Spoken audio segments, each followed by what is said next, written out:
Hello viewers. आइए आज बात करते हैं बहुत ही ख़ास। वैसे तो हमारी सारी बातें ही ख़ास होती हैं, बहुत इम्पोर्टेंट, बहुत ज़रूरी होती हैं। हमारे सारे वीडियोस बहुत ध्यान से और पूरे देखने चाहिए। लेकिन ये वीडियो हम बना रहे हैं यूनानी फ़िलॉसफ़ी को एक्सप्लेन करने के लिए, यूनानी फ़िलॉसफ़ी को समझने के लिए, जो कि हर किसी इंसान के लिए ज़रूरी है, चाहे वो हेल्दी है या पेशेंट है। हम बात कर रहे हैं असबाब सित्ता ज़रूरिया। ये यूनानी फ़िलॉसफ़ी का एक कॉन्सेप्ट है जिसको कि 6 एसेंशियल्स कहते हैं या 6 एसेंशियल फैक्टर्स भी कहते हैं। यानी कि 6 वो ज़रूरी बातें जो इंसान को हेल्दी रखने के लिए ज़रूरी हैं, जिससे इंसान की हेल्थ बरकरार रहती है। यानी कि लाइफ स्टाइल को यहाँ पर एक्सप्लेन किया जाता है, समझा जाता है, बताया जाता है। चूँकि देखिए बेसिक जो यूँ तो बहुत सारे कॉन्सेप्ट्स होते हैं, रूल्स होते हैं, फंडामेंटल्स होते हैं, लेकिन जो बेसिक चीज़ें हैं वो दो हैं यूनानी में। एक जो उमूर तबीया जो साथ है, जिससे कि हम ये जानते हैं कि इंसान का एग्जिस्टेंस किस तरह से होता है, और उसके बाद जो सित्ता ज़रूरिया है जो कि 6 है, उसमें हम ये जानते हैं कि इंसान किस तरह से अपनी हेल्थ को मेंटेन रख सकता है। यानी कि वो वहाँ पे ज़िंदगी और फिर उसके बाद ज़िंदगी किस तरह से तंदुरुस्त रह सकती है, कंटिन्यू कर सकती है अच्छी हालत में। तो हम पहले बात कर रहे हैं लाइफ स्टाइल के बारे में जो यूनानी फ़िलॉसफ़ी कहती है।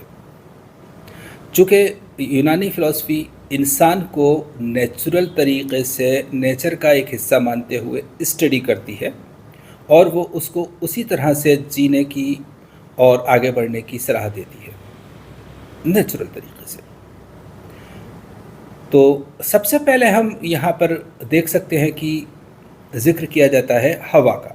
हवा, एयर, वायु। हवा इंसान की सबसे पहली ज़रूरत है। पैदा होते ही सबसे पहले इंसान को सांस लेना होता है, उसको हवा की ज़रूरत पड़ती है। खाना पीना, सोना जागना सब कुछ बाद में, सबसे पहले हवा की ज़रूरत पड़ती है जिसमें कि ऑक्सीजन हो। और तमाम उम्र हवा की ज़रूरत सबसे पहले नंबर पे ही रहती है। अगर हवा सिर्फ 1 मिनट के लिए, कुछ लोगों के लिए 2 मिनट और मैक्सिमम 5 मिनट्स जिनकी कोई प्रैक्टिस हो उनके लिए, इससे ज़्यादा कोई इंसान बिना हवा के ज़िंदा नहीं रह सकता। आमतौर से 1 मिनट में ये काफ़ी होता है। पानी के बिना, खाने के बिना और बहुत सारी चीज़ों के बिना आप कुछ घंटों या कुछ दिनों तक रह सकते हैं। तो इस तरह से हवा इंसान की ज़िंदगी की ज़िंदा रहने के लिए, आगे बढ़ने के लिए पहली ज़रूरत है, जिसमें कि ऑक्सीजन हो। ये ऑक्सीजन यूनानी फ़िलॉसफ़ी से न सिर्फ इंसान को जो हेल्थ है उसको मेंटेन करने में, उसको न्यूट्रिशन देने में, ब्लड सर्कुलेशन में मदद करता है, क्योंकि इसी के ज़रिए सारी बॉडी में ब्लड सर्कुलेशन के ज़रिए ही तग़ज़िया पहुंचता है, न्यूट्रिशन पहुंचता है और रिजनरेशन होता है।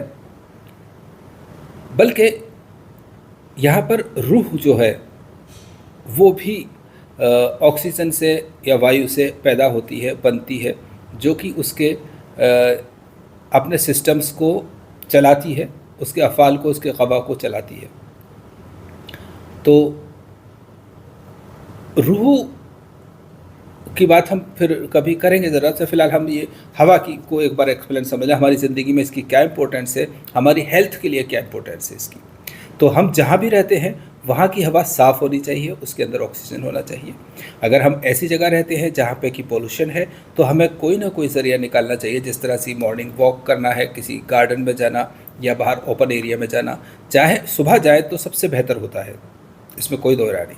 लेकिन अगर किसी वजह से सुबह टाइम नहीं निकल पाता है तो रात को सोने से पहले ऐसी जगह जाएं जहाँ की खुला जगह हो और ऑक्सीजन ले सकें आप रात में। लेकिन पेड़ों के पास या ऐसी जगहों पे नहीं जाया जाता है, वहाँ ओपन एरिया में जाना चाहिए।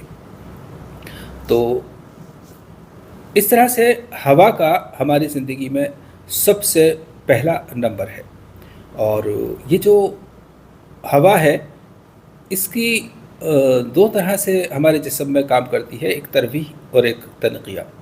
तरवी यानी कि जब हम किसी भी वजह से हमारे बॉडी के अंदर हीट पैदा होती है, भागने से, दौड़ने से, गुस्सा होने से या किसी तरह से, तो ये उसको एतदाल पे लाने के लिए, इसको सबसाइड करने के लिए काम करती है। और बहुत सारी हमारी जो फजलात होते हैं जिस्म से, उनको निकालने में, तनक़िया करने में मदद करती है। इस तरह से ये हवा हमारे जिस्म की ज़िंदा रहने के लिए पहली ज़रूरत है। तो हमें सबसे ज़्यादा इसकी प्योरिटी पे ध्यान देना चाहिए। हमें अपने घर में भी हर तरह से जितना मुमकिन हो सके साफ़ हवा का इंतज़ाम करना चाहिए। कुछ इस तरह के पौधे लगाने चाहिए जो ऑक्सीजन पैदा करते हैं और कार्बन डाइऑक्साइड को एब्जॉर्ब करते हैं। एक इंतज़ाम ये हो सकता है। घर में वेंटिलेशन बहुत अच्छा होना चाहिए। और अपना ये सब करने के अलावा अगर आप एक रूफ़ गार्डन तैयार करते हैं जहाँ पे कि आपको इस तरह के पेड़ पौधे होते हैं और सुबह का वक्त उनके साथ गुजारते हैं, तो ये भी एक बहुत अच्छी आदत है ऑक्सीजन के लिहाज से। यूँ पैदल चलना, उससे क्या है, एक्सरसाइज भी हो जाती है, ऑक्सीजन भी मिल जाता है, वो उसका तो जवाब ही नहीं है। यहाँ पर हम एक और ख़ास बात ऐड करते चलें।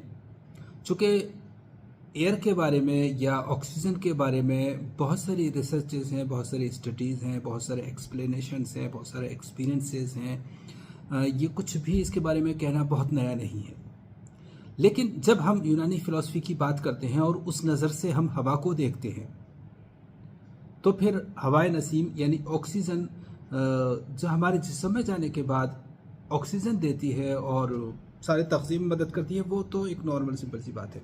लेकिन जब ये ऑक्सीजन रूह में कन्वर्ट होती है, जो रूह हैवानी, रूह नफसानी, रूह तबीयत वगैरह है, और तब वो इंसान को एक्टिव करती है और उसके फ़ेल को, उसके एक्शंस को दुरुस्त करती है, या कहिए कि परफेक्ट करती है। उसके दिमागी हालत को, उसके दिल की हालत को, उसके जिगर की हालत को जो परफेक्शन देती है, वो इस ऑक्सीजन के रूह में कन्वर्ट होने से, जिसको कि आज के दौर में अलग तरह से जाना जाता है, इलेक्ट्रिक इम्पल्सेस माना जाता है या न्यूरोट्रांसमीटर्स माना जाता है। ऐसी वो चीज़ें जब किसी के अंदर पूरी तरह से होती हैं, तो वो इंसान पूरी तरह से होश हवास में होता है, इंटेलिजेंट होता है, एक्टिव होता है, हेल्दी होता है। तो इसलिए ज़रूरी है कि हमें पूरी हवा मिले, पूरा ऑक्सीजन मिले, और हमारे जो रूह हैं, अरवाह हैं, वो सब परफेक्टली काम करें। ये सिर्फ नज़रिए की बात है, और हम इस नेचुरल नज़रिए को अगर समझें तो ज़्यादा बेहतर और आसानी से हम अपनी ज़िंदगी को एक्टिव और हेल्दी बना सकते हैं। तो इस तरह से हम देख सकते हैं कि हवा इंसान की ज़िंदगी के लिए बहुत ज़रूरी है। यहाँ तक कि आप यूँ समझिए कि हवा हमारा जो जिस्म का एग्जिस्टेंस के लिए जो उमूर तबिया के 4 अरकान है, आग, हवा, मिट्टी, पानी, उनमें से एक है। तो इसलिए हवा प्योर हो, ऑक्सीजनेटेड हो, अच्छी हो, ये हमारे हेल्थ के लिए ज़रूरी है। लेकिन हवा के बारे में ऐसा नहीं है कि हमेशा ही हवा आपको हर तरह की हवा आपको माफिक आएगी, या हर तरह की हवा में आपको ओपन रहना चाहिए। हवाएं कई तरह की होती हैं, मौसम के लिहाज से हवाएं बदलती हैं। जैसे सर्दी के मौसम में ठंडी हवाएं आती हैं, गर्मी के मौसम में गर्म हवाएं आती हैं, बारिश के मौसम में नम हवाएं आती हैं, इस तरह से। तो हमें ये देखना होता है कि हमारी अपनी हेल्थ किस हवा को बर्दाश्त करती है, गवारा करती है, या उससे फ़ायदा लेती है।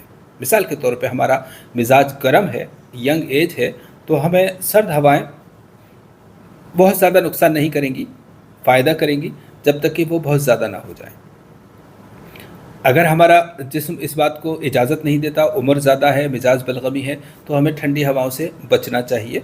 अब इसमें कोई शर्म की बात नहीं है कि हमने ओढ़ रखा है, पहन रखा है, लोग क्या कहेंगे। हमें हर हाल में अपने जिस्म को अपने मिजाज के लिहाज से बचाना चाहिए। इसी तरह से अगर गर्म मौसम है तो गर्म हवाएं गर्म मिजाज इंसान को, जवान इंसान को नुकसान देंगी, और उसको उन हवाओं से बचना चाहिए। अपने आप को ठंडे मौसम में, ठंडी हवा में, ठंडे एरिया में रखना चाहिए। जितना हो सके उसको बचाना चाहिए तरकीबों के ज़रिए। इसी तरह से अगर किसी को तरीका मिजाज है तो मॉइस्चर वाली चीज़ों से इंसान को बचना चाहिए जब मॉइस्चर वाला मौसम हो। तो ऐसा नहीं है कि हवा किसी भी तरह की हो, कभी भी किसी भी मौसम की हो, हर हाल में फ़ायदा करेगी।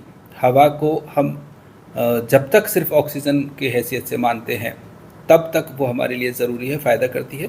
लेकिन जब उसमें कोई कैफ़ियत शामिल हो जाती है, यानी कि वो जब वो ठंडी हो जाती है, गर्म हो जाती है, तर हो जाती है, खुश्क हो जाती है, तो फिर उसके अपने असरात हमारे जिस्म पे आने लगते हैं, जो कि मिजाज के हिसाब से अगर माफ़िक है तो ठीक भी हो सकते हैं और गलत भी हो सकते हैं। लेकिन फिर भी मौसम कंटिन्यू कई महीनों के लिए चलता है तो वो कंटिन्यूटी नुकसान देती है।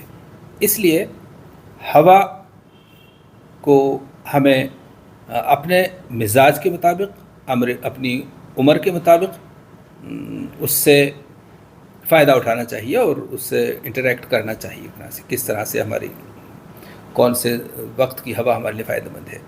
जैसे कि सुबह की ताज़ा हवा जिसमें कि बहुत ज़्यादा ऑक्सीजन होता है, प्योर होती है, उसमें हर किसी को जल्दी उठना चाहिए और वॉक करना चाहिए।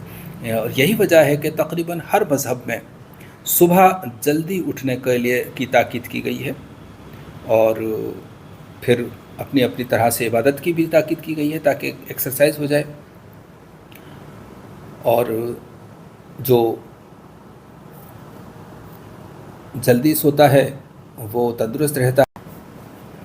तो इस तरह से बहुत सारी जो प्रोवर्ब्स हैं, कहावतें हैं, बन गई हैं, जैसे कि early to bed early to rise makes a man healthy and wise. यानी कि हर किसी समाज में, हर किसी कल्चर में इस बात को जाना गया है, समझा गया है, लेकिन यूनानी सिस्टम में इस बात की बहुत ज़्यादा अहमियत है और इसको ज़्यादा अच्छी तरह से एक्सप्लेन किया गया है कि इसीलिए इसमें 6 रूल्स जो हैं, 6 फैक्टर्स जो असबाब सित्ता ज़रूरिया, जो ऐसे सबब हैं जो इंसान को हेल्दी रखने में मदद करते हैं, उनके बारे में बयान किया गया है। तो उनमें से एक था ये हवा के बारे में। हम नेक्स्ट एपिसोड में इंशाल्लाह दूसरी चीज़ के बारे में एक्सप्लेन करेंगे। इसके बारे में जो बातें रह गई हैं, अगर हमें बाद में याद आती हैं तो वो भी हम ऐड करेंगे इंशाल्लाह। फ़िलहाल इतना ही। अल्लाह हाफ़िज़।